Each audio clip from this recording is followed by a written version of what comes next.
Beleza, no vídeo de hoje a gente vai começar a falar sobre os conceitos introdutórios sobre calorimetria.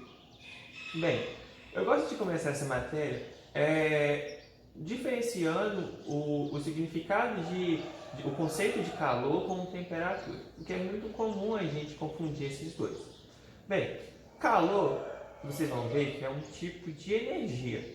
Lá no primeiro ano vocês viram vários tipos de energia: energia cinética, energia potencial gravitacional, energia potencial elástica. Só que agora a gente vai ver um outro tipo de energia que vai ser o calor. Tá, então uma definição de calor é que ele é um tipo de energia que ele está em trânsito. Em todo momento ele está em movimento.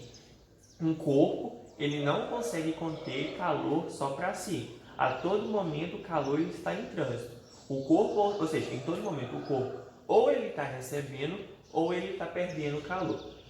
Tá, mas de onde que provém essa energia? Onde é gerada essa energia? Eu coloquei aqui os desenhos da água, no estado sólido, no estado líquido e no estado gasoso. Do sólido para o líquido, a temperatura que vai alterar o sólido para o líquido, a gente chama ela de ponto de fusão. E a temperatura que vai alterar o líquido para o estado gasoso, a gente chama de ponto de ebulição ou ponto de vaporização. Pois bem, vamos supor que a agitação de um corpo, das moléculas, dos átomos deles, sejam pequenas. Esse corpo provavelmente estará no estado sólido. Por quê? Se eu tenho um corpo que as moléculas estão poucos agitadas, eu tenho uma pouca quantidade de calor. Então, o calor ele é proveniente da agitação de moléculas de um corpo. Então, quanto mais as moléculas estão agitadas, maior é a temperatura desse corpo. E por isso a gente vê que um corpo, quando ele está no estado sólido, ele está numa temperatura mais baixa. Por quê? Porque o grau de molécula dele, o grau de agitação das moléculas deles é tão pequeno que ele consegue ter uma forma, que ele consegue ser pegado, ser palpável. Agora, o líquido, ele já tem um nível de agitação maior, então ele perde a sua forma, ou seja, as moléculas estão um pouco mais avançadas, mais distantes uma da outra. Se elas estão mais distantes uma da outra, a forma vai se perdendo. E aí vai gerando mais calor. As moléculas vão agitando ainda mais e com isso vai se afastando ainda mais. E aí a gente tem um estado gasoso, que é o grau em que as moléculas estão mais afastadas uma da outra. Beleza? Então, o calor é uma fonte de energia que está sempre em trânsito e essa energia ela é gerada pela agitação das moléculas. Beleza? Então, calor é energia. Aí, temperatura. Temperatura ele vai ser o grau de agitação dessas moléculas. Por exemplo, se eu falo que eu estou com 33 graus, eu estou falando que o grau de agitação da minha molécula é de 33. Então, temperaturas a gente vai medir em grau, tá? Então, a gente não recebe temperatura, a gente não perde temperatura, a gente recebe calor ou perde calor. Outro conceito também bem utilizado vai ser o de equilíbrio térmico. Olha só, o nome já fala que é algo que está em equilíbrio. E o que vai ter em equilíbrio vai ser a temperatura. Então, olha, o que é o equilíbrio? É a situação onde corpos em contato, pode ser dois, pode ser três, a partir do momento que eles tiveram contato, vai acontecer uma troca de calor entre eles até eles possuírem a mesma temperatura. Então, equilíbrio térmico é a situação onde corpos em contato possuem a mesma temperatura. Por exemplo, eu fiz um exemplo aqui onde temos dois corpos, um mais quente do que o outro. O corpo em vermelho ele está com 70 graus e o corpo em azul está com 30 graus. O corpo vermelho ele é mais quente, o corpo azul ele é mais frio. O que vai acontecer? Os dois estão em contato um com o outro. Se eles estão em contato, o calor não é uma energia que está em trânsito, que está em movimento. Então o calor ele não vai só se conter em um dos corpos. O que vai acontecer? O calor vai se movimentar, vai sair de um corpo e para o outro. O sentido do fluxo de calor, você vai ver que vai ser do corpo mais quente para o corpo mais frio. Então, o corpo que tem 70 graus Celsius, ele vai ceder calor para o corpo de 30 graus Celsius. e o corpo de 30 graus Celsius vai receber calor do corpo de 70 graus Celsius. Ah, mas até em que momento que esse corpo vai receber calor? Até eles atingirem o equilíbrio térmico. E quando é que eles atingem o equilíbrio térmico? Quando os dois tiverem a mesma temperatura. Então, olha, esse corpo de 70 graus Celsius vai receber calor, o de 30 graus Celsius vai começar a aumentar a temperatura. Então, olha, a de 70 graus vai diminuindo, a do 30 graus vai aumentando, vai chegar uma hora que eles vão ter a mesma temperatura. Quando eles tiverem a mesma temperatura, eles atingiram o equilíbrio térmico. Existe um cálculo para calcular isso, mas provavelmente é a sua próxima matéria. Quando eu estiver trabalhando lá, mais para frente, a calorimetria, na troca de calor. Beleza? E aí, o exemplo que eu gosto muito de usar também, para facilitar para vocês, é o leite com café. O café está mais gelado do que o leite está mais gelado do que o café. E quando eu misturo leite com café, vai chegar a uma temperatura morna, ou seja, vai entrar em um equilíbrio térmico. Beleza? Tá. Outra questão também que aparece bastante na calorimetria são as escalas térmicas. O que é essas escalas térmicas? São escalas utilizadas para medir o grau da temperatura. Tem 3 tipos de escalas: a escala Celsius, a escala Fahrenheit e a escala Kelvin.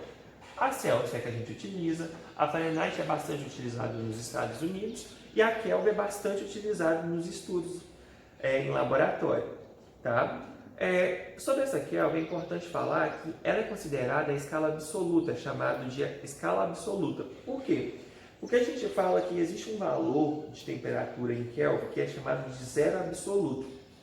E esse zero absoluto está querendo dizer que um corpo é impossível atingir essa temperatura.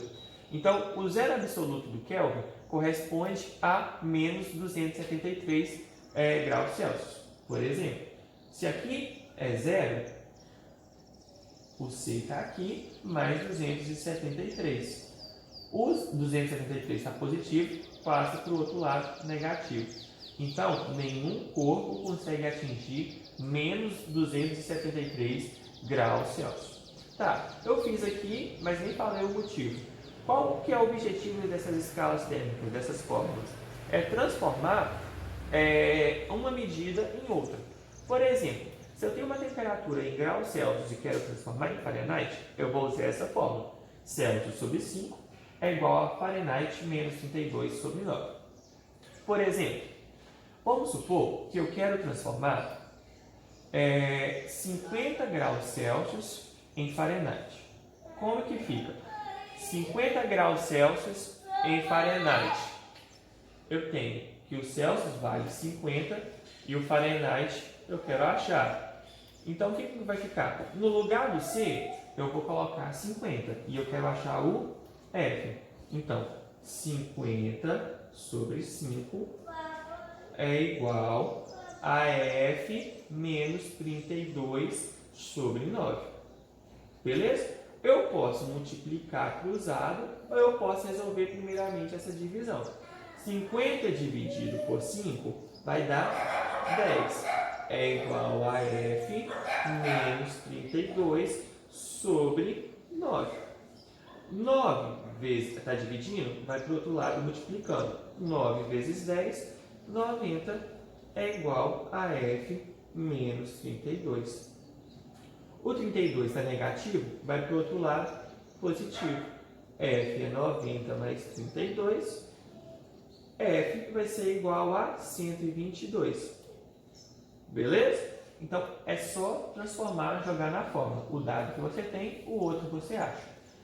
Se você fosse fazer multiplicar cruzado, você chegaria na mesma resposta. Só que você tem que tomar muito cuidado. Esse 5, ele está multiplicando todo mundo aqui. Se eu fosse fazer multiplicar cruzado sem dividir, ficaria 50 vezes 9 é igual a 5F, porque 5 vezes F, 5F. Menos 5 vezes 32, menos 160. Tá? E a gente chegaria no mesmo resultado. Só tomando muito cuidado com isso. Ah, e se eu quero transformar Celsius em Kelvin? Se eu quero transformar Celsius em Kelvin, é só jogar nessa fórmula de Celsius com Kelvin.